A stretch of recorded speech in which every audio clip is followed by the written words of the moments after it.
was in church one Sunday. I got stabbed in my neck. Someone came in there to kill somebody. He randomly wanted to kill someone. Stabbed me in my neck twice and my hand once. I landed on the floor dying in my church on a Sunday morning.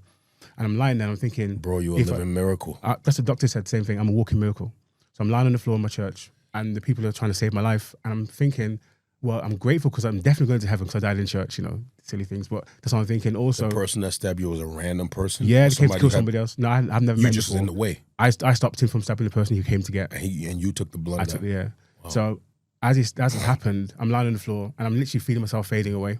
And I'm saying to myself, I'm grateful for my life that I've had. I'm glad that God has given me a chance to have a life. And if I die, so be it. Let God's will be done. However, if I get out of this moment alive, I am going to make the most of my life. I'm going to live full-hearted for Christ. I'm going to do... I said all that. Fast forward to maybe 6 months, a year later, and that passion for that moment has started to fade because I forgot that I've been through that and God saved me. And again, we go back to our normal lives. And I think the call that you put out there, a lot of us will answer the call and be like, yes, I'm convicted. I want to change my life. I'm going to do it. But then we walk away and we kind of fade back into the mediocrity of normal everyday life and we begin living casually again. Yeah. What would you say to that person who's listening right now? Such a good question, bro.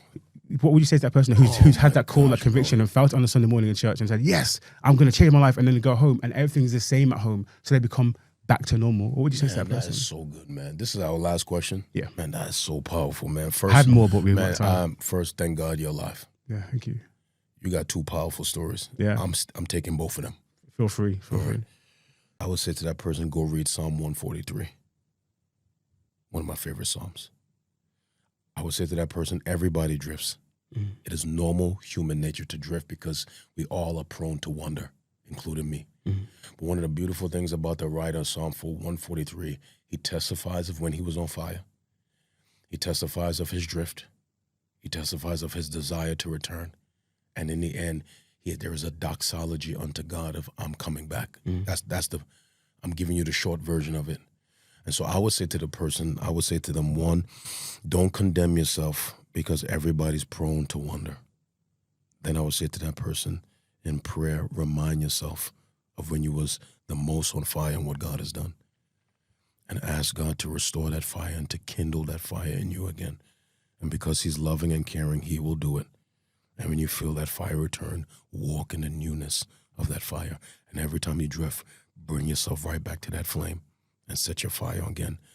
Paul said something very interesting to the church of Philippi. He said, there's one thing I forget. And he had to keep pressing on to the things that's in front. I think sometimes we have to learn to forget things, but then sometimes we have to learn to remember things. That's the beauty of the human mind. Some things we have to keep forgetting. The things that keep us bound, we got to keep forgetting. The things that we drift away from that we need, we got to keep going back to. That's the power of memory, and that's the power of forgetting. And when it comes to that fire, whenever we get away from it, we got to remember where we was. We got to go back to God and say, bring me back here again. Light me on fire again. Pour gasoline on my fire again. He will do it. Get around community. Get around people who's on fire. Get around people who's going in the right direction. He'll do it. He'll use people to do it. He may use a sermon to do it. He may use a moment to do it, but he'll do it. And then once it comes back, you just keep running in the direction he's running. But I would say give yourself grace. We're all prone to wonder, but we can't wander back to where we came from. Psalm 143.